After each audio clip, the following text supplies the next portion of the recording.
అర్జునుడికి కర్ణుడికి మధ్య వైరం ఎందుకు కలిగింది? అర్జునుడి కన్నా కర్ణుడు గొప్ప వీరుడా? అర్జునుడి కన్నా కర్ణుడు ఏ విషయంలో కూడా గొప్ప వీరుడు కాడు.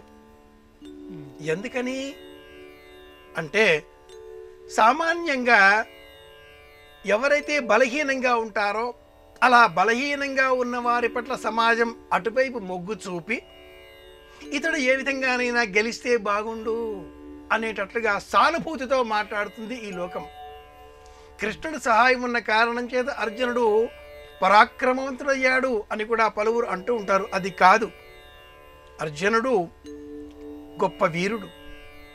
రాత్రివేళ నిద్రించే సమయంలో నిద్ర రాక లేక భోజనం చేసే సమయంలో చీకటిగా దీపం మలిగిపోవడంతో చీకటిలో కూడా బాణాలు వేయవచ్చునా అంటూ నిరంతరం విద్యాభ్యాసం పట్ల ఏకాగ్రతతో ఉన్న వ్యక్తి ఒకచోట విద్యా అభ్యసనం ఆరంభం కాగానే అక్కడ అసంతృప్తితో కర్ణుడికి కూడా ద్రోణుడే గురువు.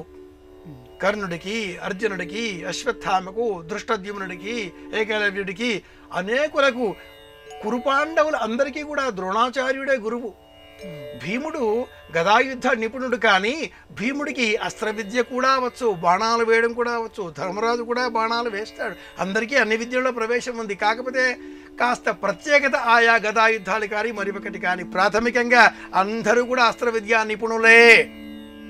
కర్ణుడు ప్రప్రథమంగా ద్రోణాచార్యుడు ద్రుపదుడిని పట్టి బంధించి తనకు అప్పగించవలసింది అని కోరగా ఆ విషయంలో ద్రుపదుడిని ఓడించే సమయంలో తాను ఓడిపోయాడు.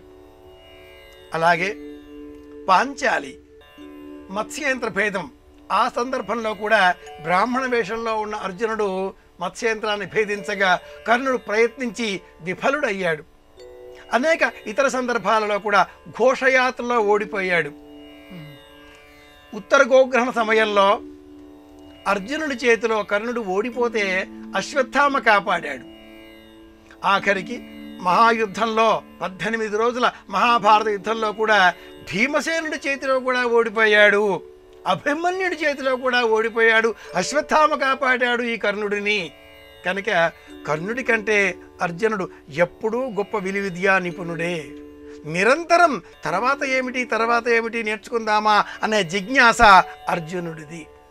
ఈ ద్రోణుడి వద్ద విద్య నాకు సరిపోదేమో, పరశురాముడి వద్దకు వెళదామా, ఇంకొంచెం ఎక్కువ నేర్చుకుందామా, అక్కడితో విద్య ఆగిపోయింది కర్ణుడిది.